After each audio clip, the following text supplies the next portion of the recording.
네, 반갑습니다. 교회기 오늘 이제 교회론 이제 교회는 고백 공동체다. 그래서 어떤 고백일까요?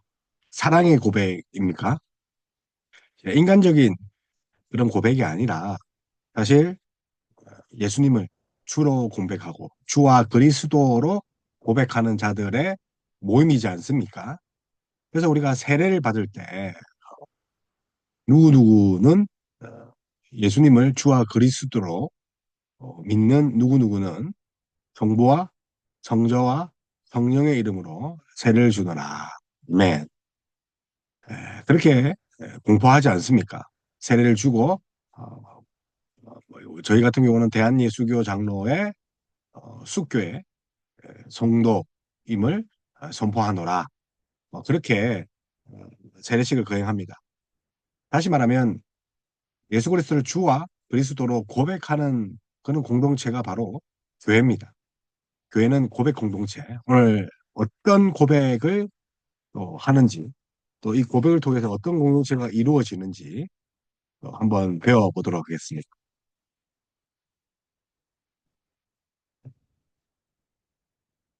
그래서 교회는 이 고백하는 공동체입니다.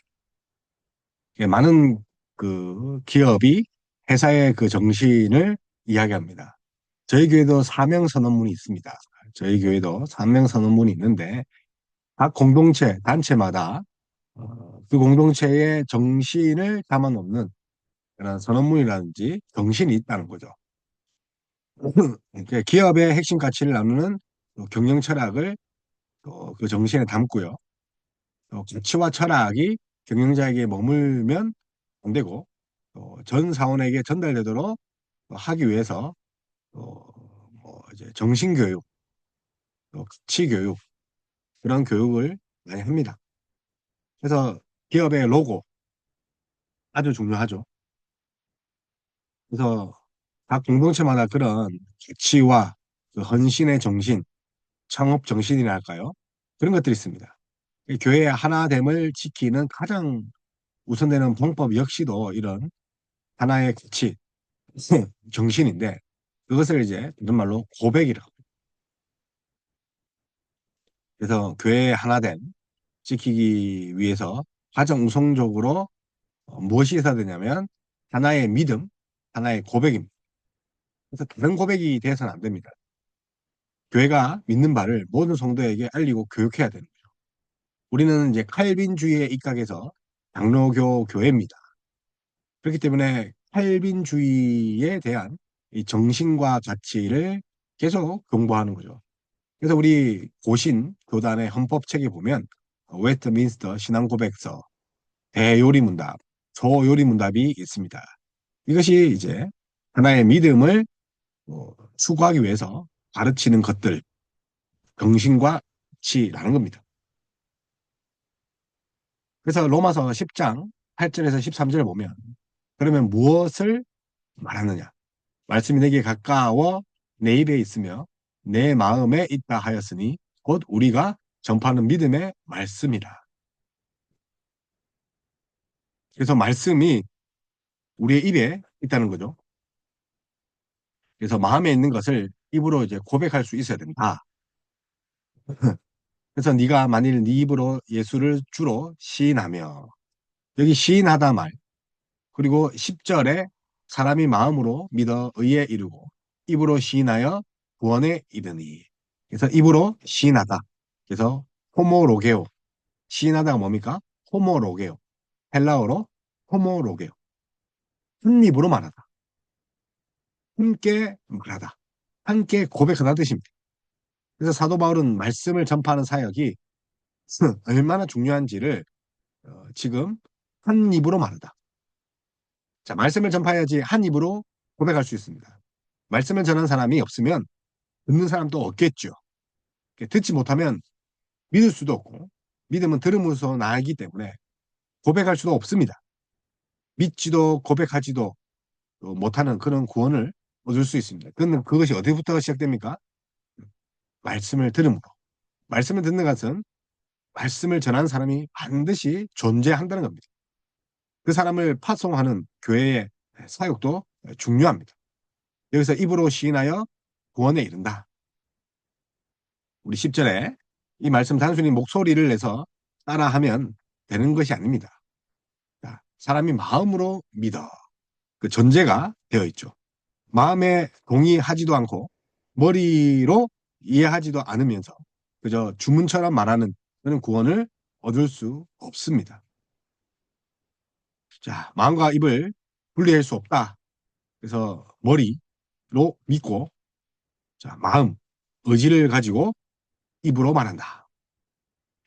그래서 마음의 입술과 입술의 고백은 서로 동일해야 된다는 거. 그래서 루터와 칼빈은 이 말씀을 신자의 신앙 고백이라고 합니다. 그래서 사람이 마음으로 믿어 의에 이르고 입으로 시인하여 구원에 이르니라. 그래서 세례를 받기 위해 교회의 성도 앞에서 신앙 고백입니다. 우리가 서로 같은 신앙을 공유하며 같은 고백을 나누는 것. 그것이 신앙 고백서. 또 신앙 공동체. 고백의 내용이 자기 체험이나 자기의 뭐 경험, 가치, 생각, 판단이 절대로 될 수 없다. 그래서 헬라인이나 유대인이나 종이나 자유인이나 자, 혈통을 뛰어넘는 것, 신분을 뛰어넘는 것. 그것이 바로 신앙 고백이죠. 그래서 예수님은 주님이시며 하나님께서 그분을 죽은 자 가운데서 살리셨다는 교회가 존수받아온 그것을 함께 고백하는 거죠. 여기서 더 보태거나 더 빼서는 안 됩니다. 11절에 성경에 이르되 누구든지 그를 믿는 자는 부끄러움을 당하지 아니하리라 하니 유대인이나 헬라인이나 차별이 없습니다. 한 분이신 주께서 모든 사람의 주가 되사 그를 부르는 모든 사람에게 부요하시도다. 누구든지 주의 이름을 부르는 자는 구원을 받으리라. 로마서 10장 8절에서 13절. 그래서 이제 교회는 전수받은 신앙을 믿음을 고백하는 공동체, 이 고백을 종수하고 공유하는 그런 공동체라는 거 기억해야 됩니다. 그래서 뭐 동호회라든지 사설 모임이 아닙니다. 그런 것과는 다르다. 그래서 교회는 믿음 공동체, 교회 공동체. 그래서 교회의 그 고백들, 공동체의 고백이 반석 위에 세워진 교회, 고백의 반석 위에서. 그래서 교회는 계시대로 고백하는 거죠. 성경대로 고백합니다.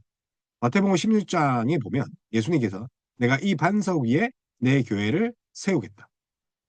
자, 16장 18절인데 16장 16절에 베드로의 고백이 있죠. 주는 그리스도요? 그리스도요?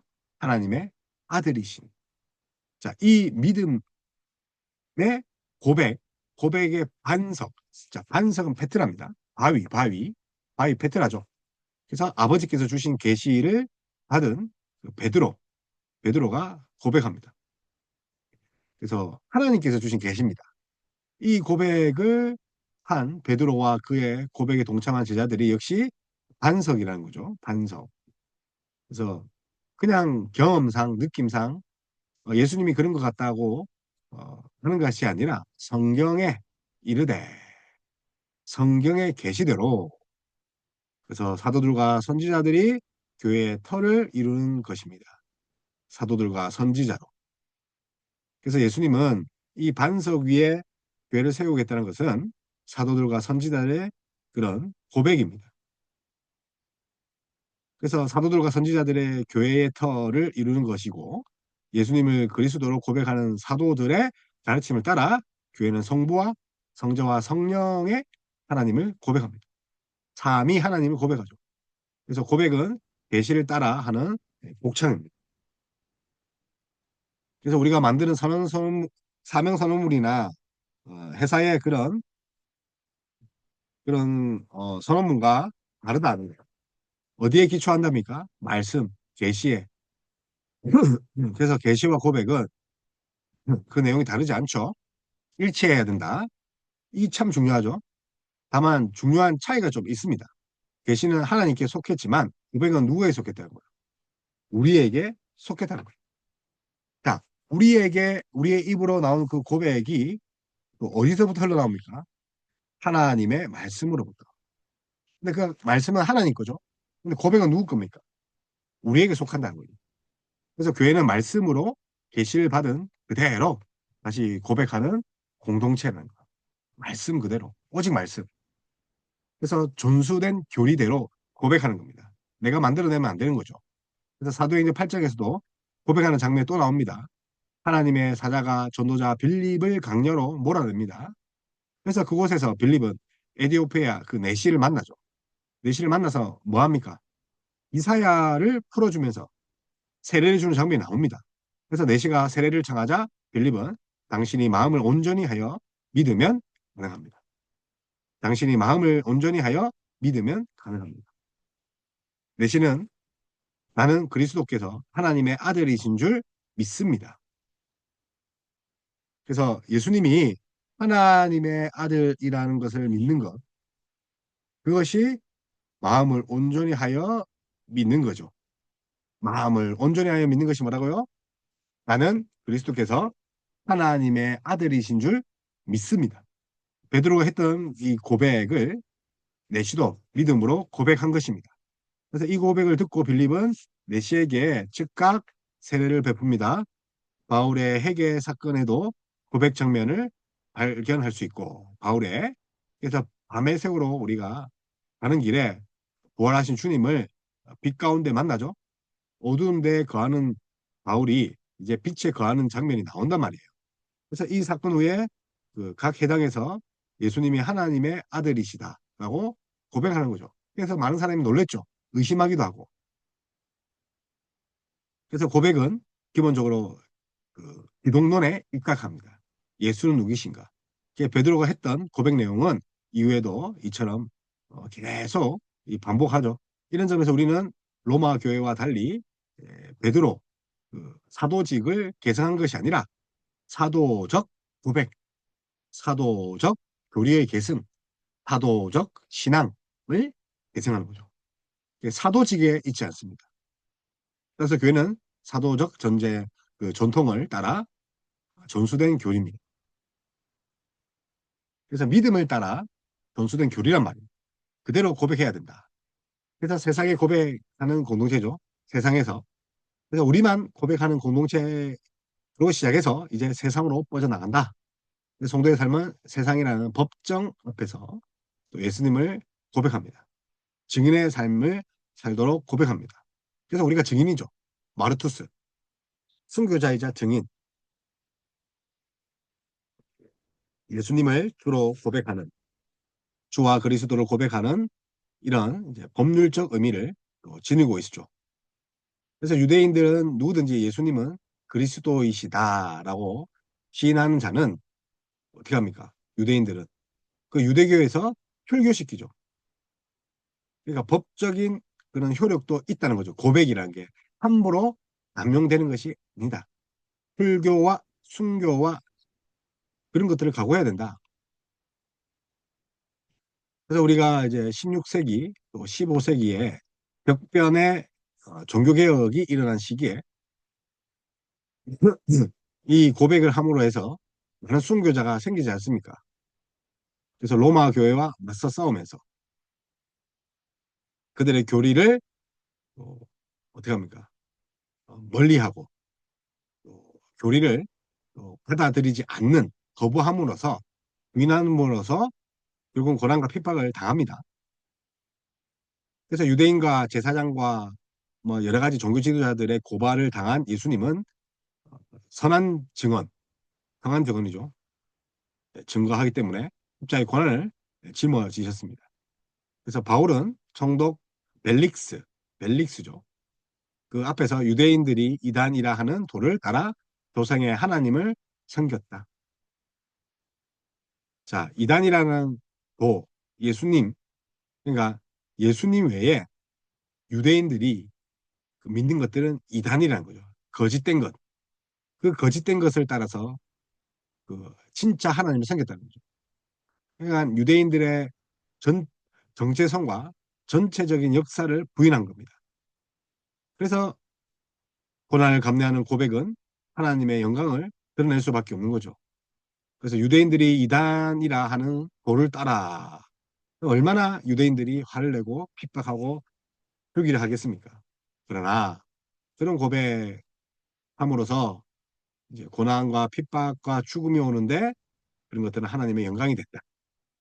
그래서 교회는 세상 속에 또 세상 앞에서 이 고백을 당당히 외쳐야 되는 거죠. 이게 복음 전도죠. 복음 전도.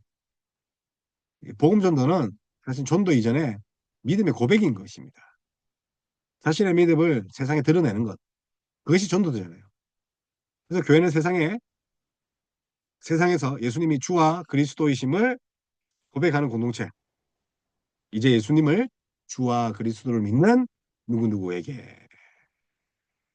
그래서 증인, 또 고백을 또 시인, 증인 이렇게 이야기를 하죠. 드러나게 하다. 자, 감추었던 것을 드러나게 하는 것. 그래서 이제 우리 여기 물고기죠. 물고기. 그래서 익투스라고 합니다. 익투스. 그래서 어, 교회에 이제 여러 가지 표시들 중에 하나인데 이 물고기 안에 이제 어떤 이제 헬라어가 있는데 어떤 뜻이냐면 예수님은 그리스도시며 또 테오스 하나님의 아들이시며 그 다음에 구세주이시. 그래서 이게 이 이제 초기에 이제 고대 교회 그런 문양입니다. 그래서 물고기 또 오병이의 기적이기도 하고 또 사람을 낳는 어부 또 베드로의 고백이기도 하고 그래서 예수님은 그리스도이시며 하나님의 아들이시다. 그리고 구세주시다. 그래서 말과 글로 표현하죠. 이렇게 이제 문양으로 만들기도 하고. 그래서 개인적으로 주님 앞에 또 하는 고백도 필요하지만 지난 고백은 공교회가 함께 간직한 교회의 유산입니다.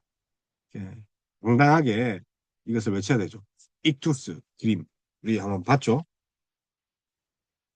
그래서 물고기 문양 초대 교회의 이 성도들이 위에 있는 표식 물고기 그림과 같은 고백을 가지고 있었다는 거죠. 그래서 우리에게 똑같은 동일한 신앙 고백입니다. 이것을 점수받은 거예요.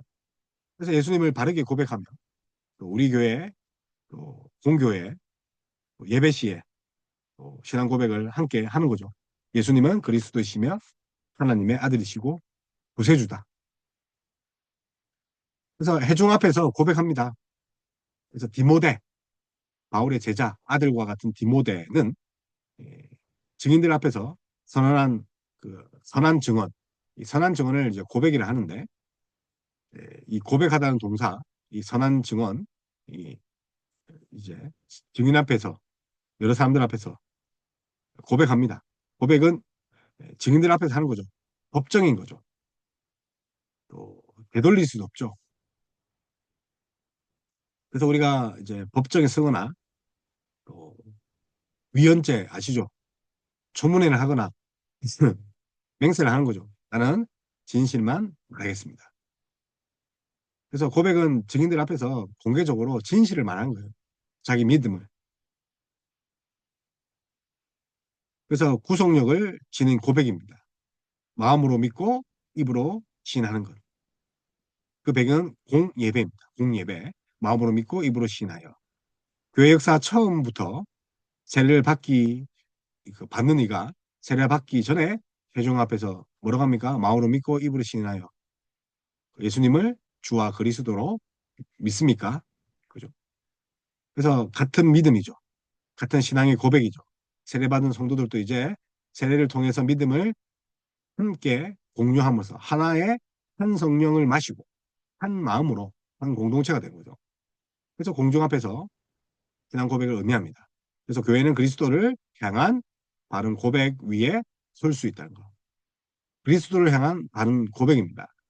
그래서 동일한 고백을 확인하는 절차. 그게 바로 세례식입니다. 그래서 회중과 함께 고백합니다. 그래서 사도 바울은 믿음의 말씀을 전합니다. 그 믿음의 말씀을 들은 사람은 고백하고 믿어야 되는 거죠. 그래서 고백과 믿음은 또 일치돼야 되죠. 믿음이 없는데 어떻게 고백을 합니까? 생뚱맞는 고백은 위헌이라는 거예요. 그래서 시인하고 고백은 전해받은 교회의 정통에 빠게끔 그러니까 전통을 배우지 않습니까? 세례 교육이 그런 거예요. 전통을 전수받는 거, 배우는 거. 부인이 그 이제 그 부인할 수 없는 거죠. 그 그동안 전통을. 그래서 이 부인한다는 것은 신앙의 정통, 그런 공동체의 믿음, 하나된 믿음을 인정하지 않는 거죠. 그래서 고백이 먼저 돼야 된다. 그래서 이 사실 세례식 이전에 신앙 고백이 우선입니다. 신앙 고백이. 그러나 이 신앙 고백은 뭐가 전제되냐면 뭐보다 앞설 수 없냐면 하나님의 언약, 약속에 앞설 수 없는 거죠. 하나님은 그가 세례받기 전에 믿음의 고백이 있기 전에 언약적으로 창세 전에 그를 내 것이라고 지명하여 부른 거죠.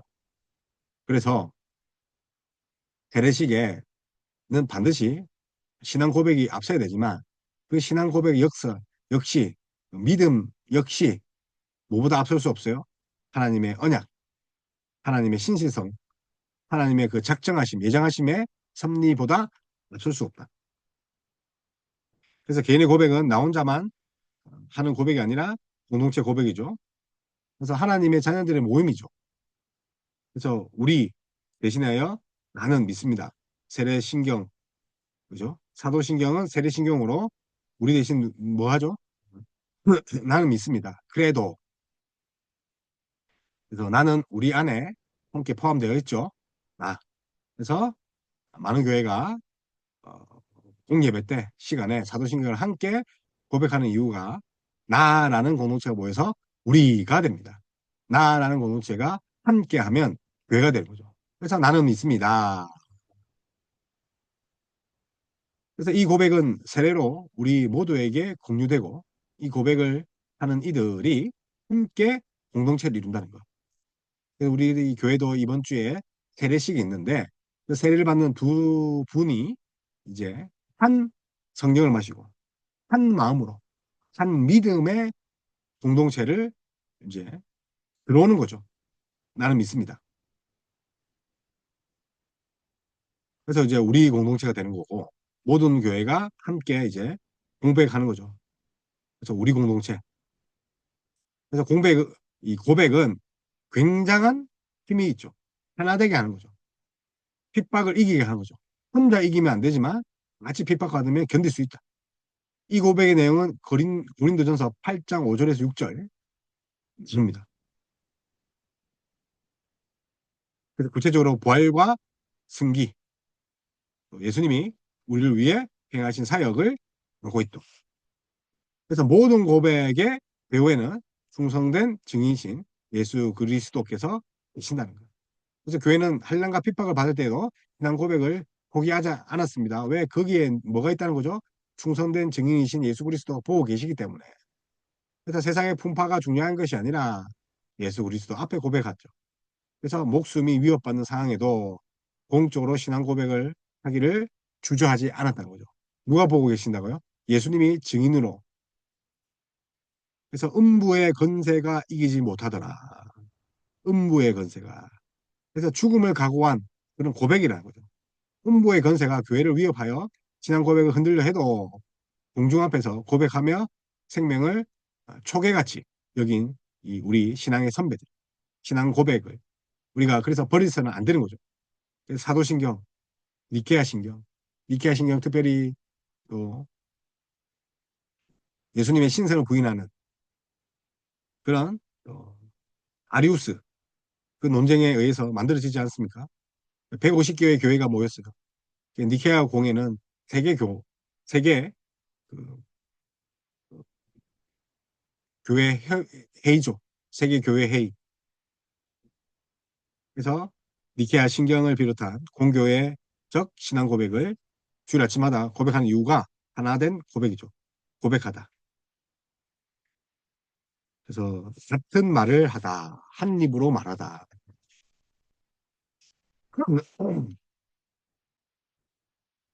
그래서 이제 승기와 고백입니다. 예수님은 부활하시고 하늘로 올라가는 걸 승기랍니다. 그래서 지금 하나님 보좌 우편에 앉아 계시고 장차 이 땅을 심판하러 오시고 또 영원히 다스립니다. 그래서 승기, 부활하시고 높아신 예수님의 이 사역을 표현합니다. 그래서 낮아지심, 하강, 그죠? 낮아지심은 그분이 죽으시고 십자가 처형 받으시고 인간이 되셨다는 거. 그러나 승기가 뭐랍니까? 죽음 이후에 부활, 그 다음에 통치, 재림, 영원한 다스림.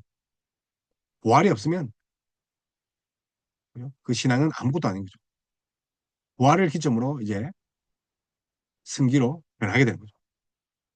그냥 죽으면 예수님은 죄인에 불과하지만 죽지 않고 다시 사셨기 때문에 그분이 죄인이 아니라는 것. 우리 또한 이제 부활할 수 있다는 것. 그래서 큰 것을 하다 고백하는 거죠. 그래서 호모 로게오. 호모라는 것은 동시에는 뜻이죠. 그 다음에 로고스, 로게오. 뭡니까? 말하다. 그래서 호모 로게오스는 같이 말하다. 같은 고백을 하다. 그것이 바로 보편 신조죠. 그래서 동서방 교회가 나눠지기 전에 교회들이 함께 고백했던 신조들이 뭡니까? 사도신경. 그래서 사도신경의 이름에 사도라는 호칭이 있어서 우리가 이제 사도들이 이렇게 뭔가 고백을 했다 말할 수 있죠. 사도들이. 근데 사도들이 한 게 아닙니다.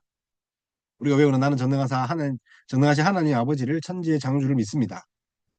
이게 이제 사도들이 한 고백이 아니라 다만 사도적 가르침에서 사도적 고백이 담겨 있다는 의미죠. 그래서 사도신경. 그래서 누가 작성했는지는 사실은 모릅니다. 또 2세기 중반부터 교회에서 고백되었습니다. 한국 교회 공예배 때도 가장 많이 채택된 것이 사도신경이죠. 성부와 성자와 성령, 삼위일체적 구조. 또 이걸 고대 에큐메니컬 신조랍니다. 그 에큐메니컬 신조 중에 하나가 2세기경에 또 니케아 신경이 있습니다. 사도신경과 다르게 정확한 작성연대와 또 작성자들을 알 수 있습니다. 예수님의 신성을 부인하는 또 아리우스 이단에 맞서 표집된 니케아 공회 325년, 주후 325년 콘스탄티놀프 공회. 그래서 콘스탄틴 그 황제가 의회를 소집해서 콘스탄티놀프 공의회가 381년에 열립니다. 그래서 보완되고 수정되고 성령님에 대한 고백 이런 배경으로 인해서 니케아 콘스탄티놀프 신경이라고 합니다. 니케아를. 그래서 325년에 시작해서 381년에 이렇게 콘스탄티놀프 공회에서 수정 보완이 되는 거죠. 그래서 사도신경과 마찬가지로 성부, 성자, 성령에 대한 각각 고백을 삼위일체적 구조 안에서 합니다. 사도신경이 주로 서방교회만 고백하는 데 비해 니케아 신경은 동서방 교회가 함께 고백하는 거죠. 그래서 사도신경 그죠? 과는 다른 거죠. 후대에 삽입된 필리오케 아들에게서 필리오케가 뭐라 합니까? 아들에게서 논쟁 때문에 이제 동서방이 분열되는 게 이제 니케아 신경이에요. 그래서 필리오케 아들에게서 그래서 분열을 초래하게 되었고 그 단어만 제외하면 지금까지도 동서방에서 가장 널리 고백하는 신경이 바로 이제 니케아 신경 그리고 아타나시우스 신경 그래서 잘 모릅니다. 누가 지었는지. 그래서 사도신경이 사도들이 만든 게 아니듯 아타나시우스도 그 신경 또 누가 많은지 모릅니다. 그래서 아리우스와 대적해서 아타나시우스가 반박을 했는데 그의 추종자인지는 확실히 모릅니다. 그래서 니케아 회의의 영웅인 그 아타나시우스, 아리우스를 반박해서 이단으로 정지한 그 아타나시우스가 맞는 건지는 확실히 않지만 그러나 니케아 공회의 이후 알렉산드리아의 감독으로 평생을 이단과 싸운 그 니케아 신조의 핵심 고백을 만들었던 자가 바로 이 아타나시우스. 그래서 4세기 이후에 5세기 말엽에 4세기 때 이제 니케아 이제 신경이 만들어졌으니까 그 이후에 5세기 말엽에서 6세기 초에 등장하는 것이 이 아타나시우스 신경입니다. 이 신경은 어, 앞선 두 개의 신경과 마찬가지로 삼위일체적 구조였으나 후대의 신학자들이 더 정교하게 성자와 성령을 고백합니다. 그래서 앞에 두 신경이 이제 사도신경과 니케아는 성부, 성자, 성령을 각각 고백했죠. 아타나시우스는 삼위일체론을 직접 다룹니다. 삼위일체. 점점점 이제 교리가 발전해 간다는 거죠. 총 44개의 항목으로 앞에 두 신경보다 상대적으로 자세하고 길게 공예에서 많이 고백하지 않지만 소중한 유산이죠. 벨직 신학성, 개혁교회 신앙 고백서죠. 개혁파 전통을 따르는 교회 고백, 벨직 신학서. 1561년 네덜란드죠. 기도드 브레, 칼빈이 초안을 만들죠. 프랑스 위그노 고백을 참고하는 거죠. 그래서 이제 고백서를 만들어 달라 하는 거죠. 누구한테? 칼빈한테요. 그래서 프랑스 위그노 고백서 작성을 신앙 고백서를 이제 작성하게 되고 벨직은 벨기에와 네덜란드를 나누기 전에 네덜란드 전체를 가리키는 거죠. 벨직이라는 것은 네덜란드 전체. 이 나중에 이제 벨기에와 나누죠. 그래서 처음에는 프랑스어로, 나중에는 네덜란드어로. 그죠? 그리고 이제 우리가 흔히 또 보는 또 하이델베르그, 1563년 독일이죠. 하이델베르그. 그래서 우리 잘 아는 우르시누스, 올레비누 비아누스, 우리 목회자, 성경 신학자, 우르시누스, 올레비아누스, 그리고 어, 당시에 또 영주였죠. 영주였던 프리드리히 3세. 이들 이제 세 명의 명령으로 이제 사실 이제 프리드리히 3세가 이런 신앙 고백서를 만들길 원했죠. 그래서 젊은 우르시누스와 올레비아누스, 거의 천재들이죠. 신앙 고백서를 만드는데 그것이 이제 하이델베르그 요리문답 총 129개가 있죠. 그래서 1년 동안 배울 수 있게 한다. 55주. 그런데 그 전에 1530년, 36년쯤에 뭐가 있냐면 38년에 제네바 교리 문답서가 있어요. 역시 칼빈이 만들었어요. 기독교 강요가 만들어질 쯤에 기독교 강요가 표판이 만들어질 시점에 교리 문답도 같이 만들었거든요. 그게 이제 제네바 교리 문답인데 그거는 55주를 가르칠 수 있도록 55개 조 항목으로 되어 있죠. 그래서 373개의 그런 질문으로 되어 있죠.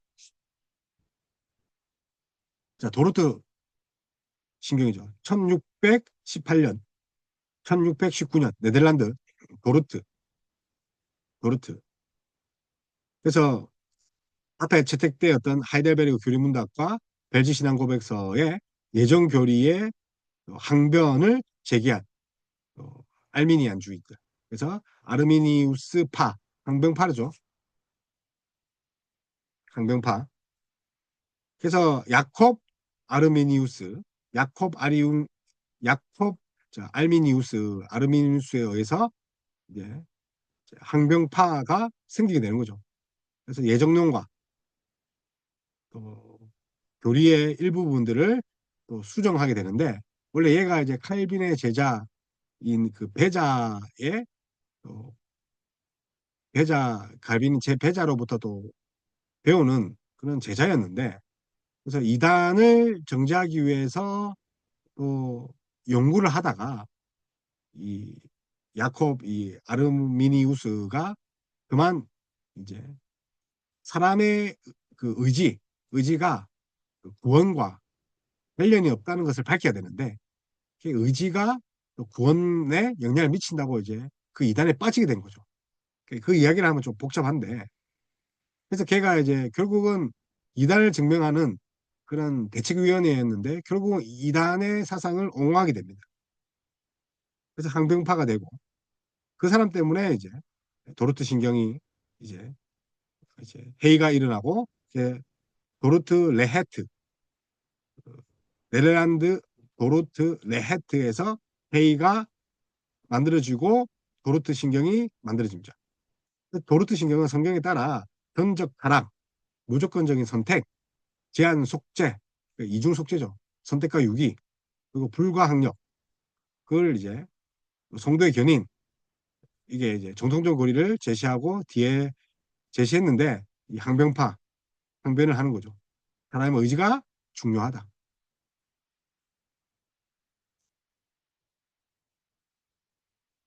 사람의 의지에 따라서 구원을 뭐 거부할 수도 있다. 그렇게 이야기하는 거죠. 그러니까 도르트 헤이는 하이델베르그 교리문답과 벨직 고백서 그리고 도르트 신경을 교회 하나됨을 위한 새 문서로 채택하는 거죠. 일치 신조랍니다. 이 세 가지를. 그래서 이제 하이델베르그 벨직 도르트 일치 신조. 그리고 이제 비교적 이제 교례 논쟁의 후발주자죠. 1643년에서 1649년.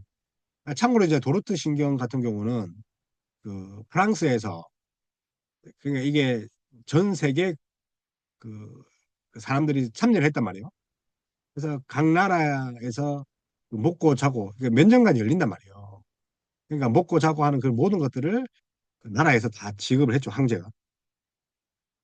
자, 그리고 외민, 표준 문서, 또 스코틀랜드와 아일랜드 교회의 개혁을 위해 런던에 있는 웨스트민스터 수도원에서 개최된 회의죠. 런던에, 영국에. 그래서 장로교의 표준 문서가 됐다. 그래서 이 고백 문서들이 웨스트민스터 신앙 고백서 33장. 그래서 나중에 이제 1903년에 34장, 35장을 이제 추가했어. 그래서 35장이 되는데 결국은 이제 이거 받아들이지 않는 거죠. 2차 개정판을 보통 받아들이지 않는 거죠. 33장까지만 보는 거죠. 그래서 대요리문답, 이 표준 문서 보면 대요리문답 이제 107개도 있고 신앙 고백서에 이어서 대교리문답 196개, 196개. 소교리문답, 비교적 어린아이들에게 107개의 문답을 가르칩니다. 그래서 어른들 대교리 문답은 196 문답, 아이들 가르치는 소요리 문답은 107문. 그래서 장로교회 정통을 따르는 우리도 웨스트민스터 신앙 고백 표준 문서를 신조를 채택했죠. 그래서 직분자들이 임직을 받을 때 이 신조를 인정하고 따르겠느냐? 자녀들을 위한 서교리 문답은 교회 학교에서 가르치면서 신앙교육에 유익한 거죠. 그래서 이제 고백 위에 교리, 세상, 그죠? 세상에서 고백할 수 있는데 앞에 봤던 그런 에큐메니컬 신조와 개혁교회 신앙의 신조들 우리가 배우는 이유가 뭡니까? 믿음을 존수하고 하나의 믿음을 어, 성경적 바른 믿음을 가지기 위해서 그게 선한 고백이라 했죠. 선한 고백. 함께 고백하고 회중 앞에서 고백하는 거죠. 그래서 우리 보편 신조들 개혁 신조들 이렇게 배워봤습니다.